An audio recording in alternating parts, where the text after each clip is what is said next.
一発目何をつけるかしてそれから切れていくナイステイクブランドで降りてここもブランドさあ続いては何を持ってくるのかそしてアウトフリップコースサイドそれフリップここもつないでつなぐさあ勢いをつけてさあフリップフリップ50ナイステイク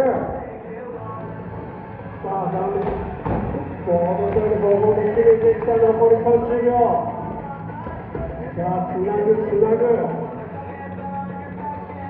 のオフサイドフリップでアップして、何を狙ってくるのか残り15秒。